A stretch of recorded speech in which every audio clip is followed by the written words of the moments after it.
in your country. Available for downlink in Central Asian countries.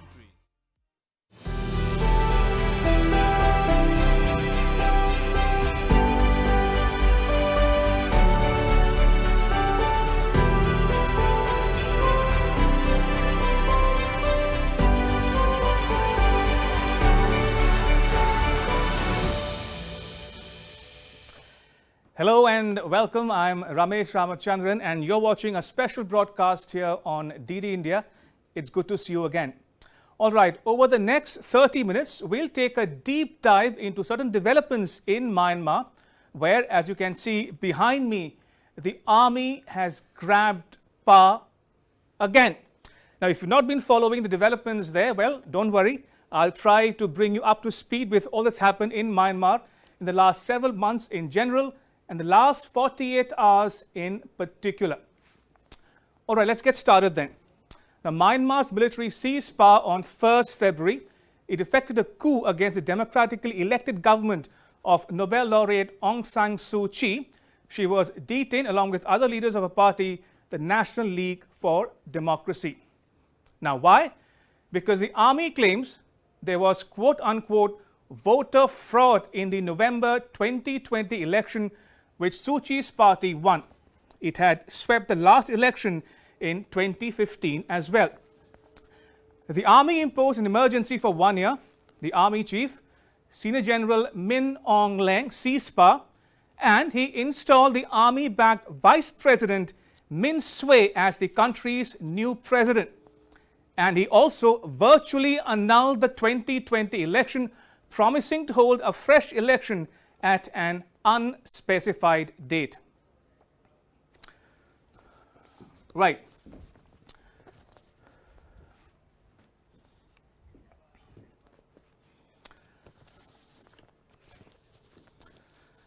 Right, so to recap, this is what happened in Myanmar in the last couple of days. What happened in Myanmar? Army seizes power on 1st February, imposes an emergency for 1 year, and Aung San Suu Kyi and others from her party are still being detained as we speak. Why? Because the army claims voter fraud in the 2020 elections, and fresh elections could be held, at an unspecified date. Right, next up, who is Min Aung Hlaing? Well, he is the current army chief. He's a senior general. He's 64 years old, and he heads the military for the last about a decade now, since 2011. And he's about to retire, by the way. And the US sanctioned him in 2019, accusing him of conducting human rights abuses in Myanmar on a widespread scale. Right, next up, who is Min Sway? Well, he is the current president, and he is 69 years old. He is a former army officer.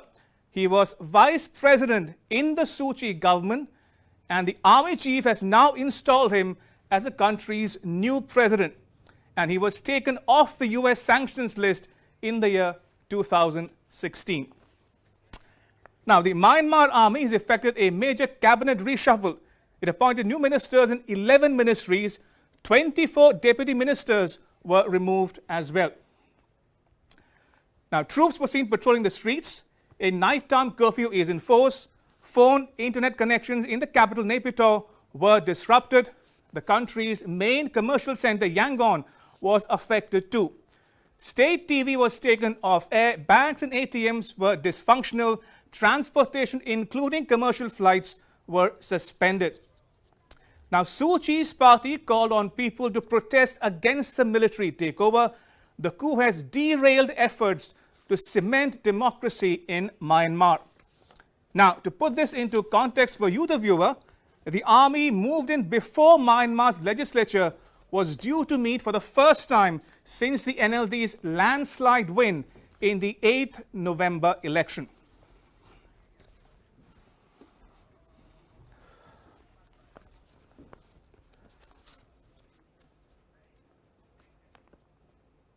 Right, joining me are three very special guests. Let me quickly introduce them to you. Ambassador Rajiv Bhatia, Dr. Nepingkau Kipgen, and General Vinod Bhatia. Now, Mr. Rajiv Bhatia is a former Indian ambassador to Myanmar. Today, he is a distinguished fellow at Gateway House. He is also an author. He has written a book on Myanmar titled India-Myanmar Relations, Changing Contours. Now, in the book, he analyzes the interplay of relations between India, Myanmar and China.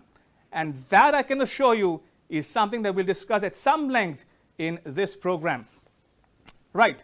Moving on, Dr. Nepingkau Kipgen is an associate professor and ED of the Center for Southeast Asian Studies at the Jindal School of International Affairs in Haryana. His academic research focuses on Asia with specialization in Southeast Asia and Myanmar in particular.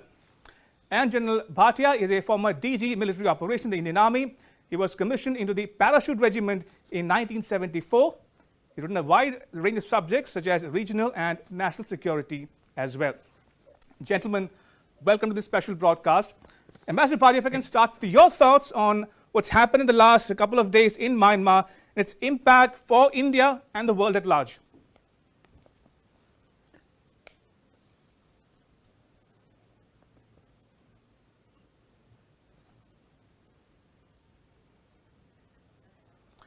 Ambassador Bhatia, that question was meant for you. Thank you. Thank you, Ramesh, for this wonderful Welcome, introduction. Ambassador. Initial thoughts are very clear. I think I would not pretend that this coup was fully expected. In fact, it came as a surprise. The expectation was that the election had taken place, a party and a leader had won, and it was just a question of routine convening of the parliament. However, in about a week prior to the proclamation of the emergency, there were uneasy signs which were pregnant with meaning, and slowly it became clear, especially when the military spokesman about 4 days back said he would neither rule out the coup nor he would say that a coup would take place or a change or an emergency would take place. Right. And it was in that context, finally, this happened. And I would basically say that this is a momentous development. This is, in a way, for Myanmar to go back to the future, so to say.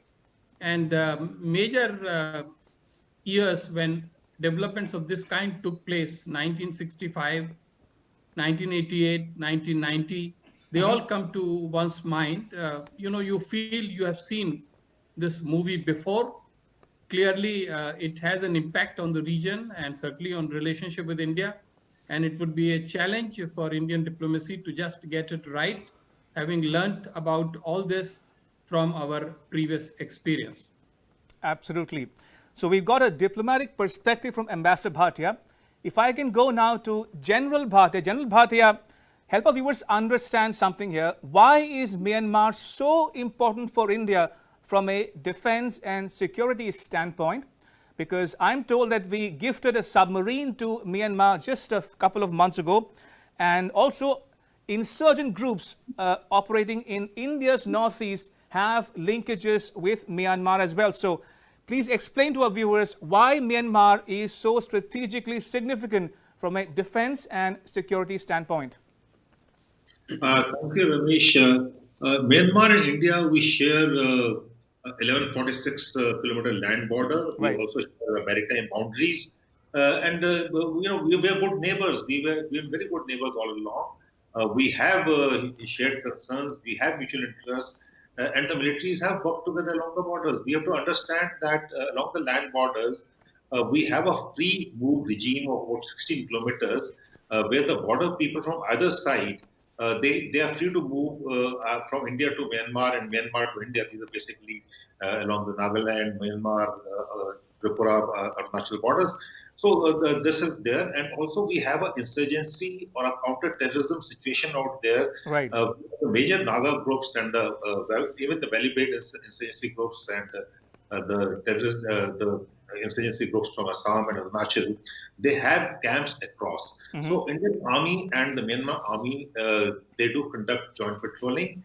We do have exchange of views. We have regular meetings with each other. We exchange intelligence, and we have to support each other, because these insurgent groups, the terrorist groups, do act both against the Indian army and the Indian interests, as also the people of Myanmar. So that is as far as land borders are concerned. Right. Equally important, we'll have to factor in the maritime dimensions to it. Myanmar is also a bridge to the Act East policy which we have. Without Myanmar, we do not have an Act East policy. Absolutely. We've been building roads and bridges to Myanmar. We want the access to the Southeast Asian countries, ASEAN countries through Myanmar, through our northeastern states. There is an affinity between the people of our northeast and Myanmar and eastern Myanmar. But then when we talk of all this, we have to understand that most of the Myanmar military is equipped with the Chinese military hardware. We have scattered libraries at so possibly. Ambassador Bhatia would know better. We did not really, we encouraged, and naturally so, democracy. So what I'm trying to say is that India should be looking at the interests, our national interests, and we need Myanmar as much as Myanmar needs us. We have our linkages, we do have little leverages, and so they do. And that is where I think militarily we have been talking to each other. We've been carrying on joint exercises. We have also been giving some military equipment to Myanmar. Myanmar army also looks at training, license, advice from the Indian army, because the army is slightly much bigger than the Myanmar army. And there is mutual respect with each other. So as for the security and defense domain is concerned, we will have to work with the dispensation in Myanmar. For many years, when the democracy movement was there, we did cite democracy, rightly so. But in the interest of our security of the northeastern region, it is not a very good thing that the military is there. Right. Because the military is there, it will impact the relations between the two nations. Sure. The world is a democratic nation, India is a democratic nation. But then, as our Prime Minister said, we are looking at Sagar, security and growth of the region. And we'll have to take it forward from here, and hopefully this will not last more than a year, as the military says. Others said the 1 year is the period they're given. Hopefully, after 1 year, the democracy returns. And Suchi, of course, as we all know, pro-India and with India. Sure, point taken. Coming to you now, Dr. Kipgen. Now, we've heard from the diplomatic perspective, also got a military perspective on the developments in Myanmar. Now, how do you look at the army's role? Because Ambassador Bhatia says he was surprised at the army's move.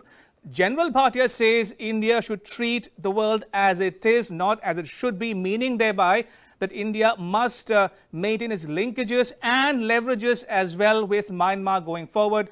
Now, from an academic standpoint, how do you look at the army's claims? First of all, one, that there was voter fraud in the November election, and two, could it be an indicator of an internal tussle within the army?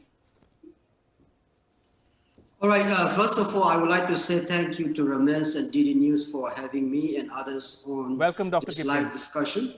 I want to start off by saying that it was a sad day for democracy and for the people of Myanmar. As Ambassador Bhatia said, it was unexpected in some ways, but if you look at the hybrid nature or the power sharing nature of the military and civilian leadership, I think many people would agree that this could happen at any point of time, but the timing was unexpected. And coming to your point of the army says that they are trying to conduct or they're trying to act in accordance with the constitution of the country. But I myself, as a scholar and researcher on the issue, finds it a little bit difficult to agree or understand this argument. I believe and I see that the military itself is violating the constitution they had drafted for several years. So, for example, if you look at the constitution, I mean, there are several parts, but specifically with regard to the role of Union Election Commission. So the constitution, which was drafted by the military, gives the power to the Union Election Commission, which has the final say on electoral outcome. Right. Then there were no other political parties except for USDP and other military-linked party. Right. all accepted the fact that, I mean, not just that, local and international observers, including the Carter Center from based in the United States, concluded that there was no major irregularities in the voting system. So they say, the military argues that there was, they found approximately or about 8.6 million voting irregularities all across the states and regions of the country. But what happened was, if there were to be a state of emergency declaration, that has to be done in accordance or in coordination between the office of the president and members of NDSC, National Defense and Security Council. But that did not happen. Without taking that step, I believe, and many people would agree, of course some would have a different argument, but I as academic believe that the military is violating the constitution it drafted, and of course, and they're saying that they will hand over power back to whoever wins the election in 1 year's time. But again, given the military's history, I do not necessarily believe that military is going to stick to its timeline. And nobody can guarantee and nobody can promise about that. Indeed. Ambassador Bhatia, now I want to come to the most frequently asked question. And that has to do with the title of your book and your analysis in it, where you speak about the interplay among India, China and Myanmar. Now, interestingly, Ambassador Bhatia, President Xi Jinping of China has not joined other world leaders in condemning the coup in Myanmar. In contrast, India, the US, Japan, Australia, the European countries have all uniformly expressed concern of the developments in Myanmar. That's number one. Number two, there's a school of thought which says what is happening in Myanmar today as we speak will be to the advantage of China going forward. Why? Because it'll give them leverage and build on their relations between the Chinese PLA and the Myanmar army in particular. Also, that Beijing wants Myanmar to be a key member of, or key component of its BRI, the Belt and Road Initiative. Also, Beijing hopes that the stalled $3.6 billion Mid-Zone hydropower dam project will resume. Your thoughts on the India-China interplay in Myanmar, Ambassador Bhatia? Thank you very much. It's a tall order, but I'll be very quick and brief because I know that there is a limited time. I think this interplay is very important. I think, first of all, we should be candid and humble enough to realize that in the present scheme of things, China is very well placed in Myanmar. India remains an important stakeholder, but it is struggling to catch up and match the footprint of China in Myanmar today. Secondly, it is wrong to assume that the military government always tries to build a very close relationship between China and Myanmar. In fact, Madame Aung San Suu Kyi government did that in the past 5 years. Before that, the previous general, who was the president of Myanmar, President Thein Sein, actually put lots of curbs on the progress of that relationship. So it all depends on the mindset of the ruling elite, which obviously changes from time to time. As far as India is concerned, and this is my third and final point, India's task is very clearly cut out. Myanmar is far too important for India, as General Bhatia pointed out, for internal security and also for the larger strategic and geopolitical perspective. And therefore, the way out for India would be to follow a pragmatic and balanced policy on Myanmar. It will need to deal with people who would wield power there. And as to the democracy camp, we certainly will have our moral, even diplomatic support for them, but it cannot be at the expense of India's national interest. Absolutely. Now, General Bhatia, we've heard from, as I mentioned before, India, the US, Japan, Australia, the European nations in particular, and all of them more or less say that they are concerned at what's happening in Myanmar.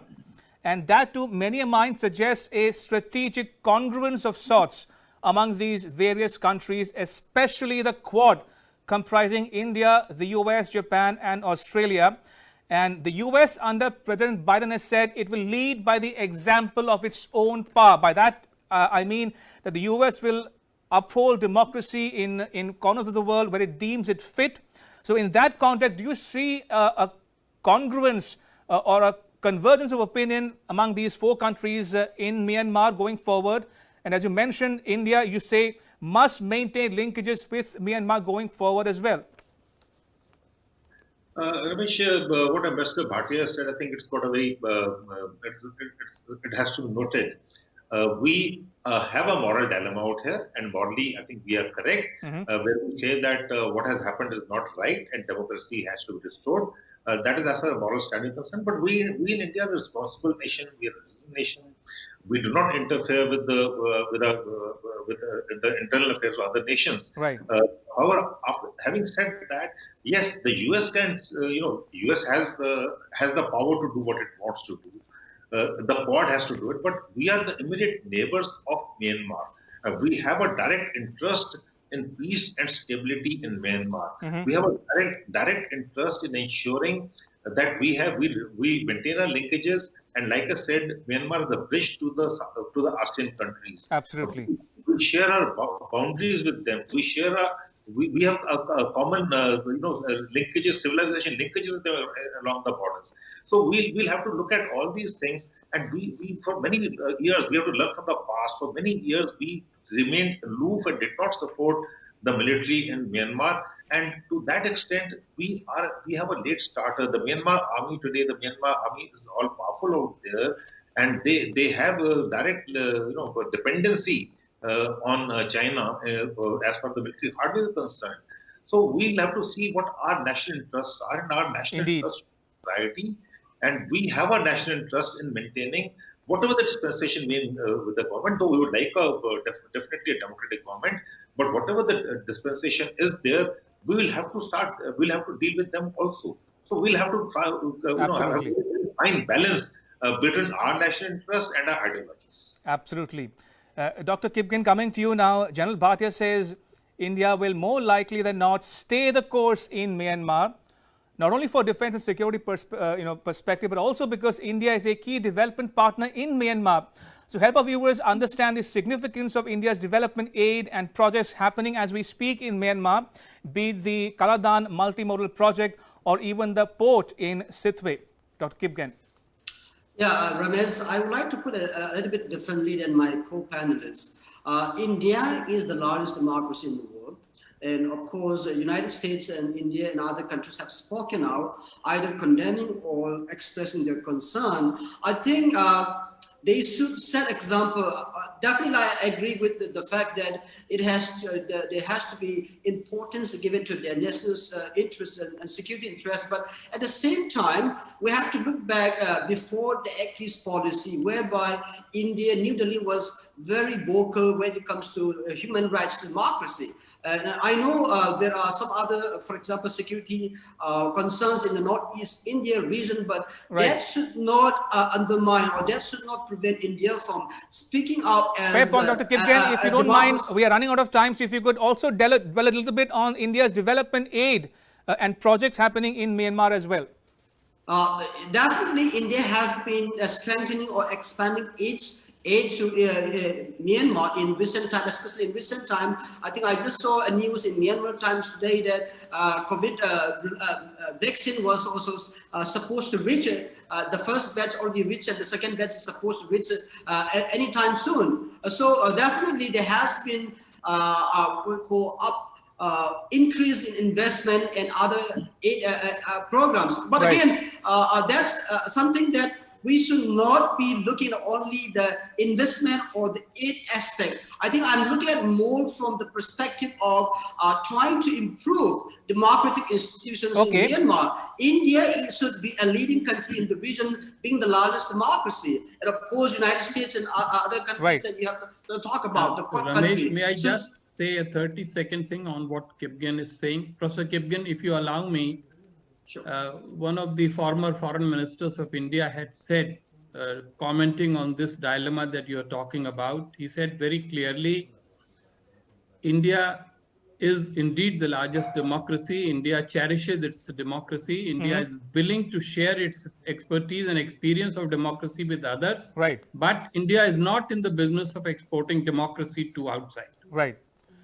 Right. Point taken, Ambassador Bhatia. I'm running out of time, so maybe I have a couple of more minutes on the discussion. So one last round to all three of my guests, starting with you, Ambassador Bhatia.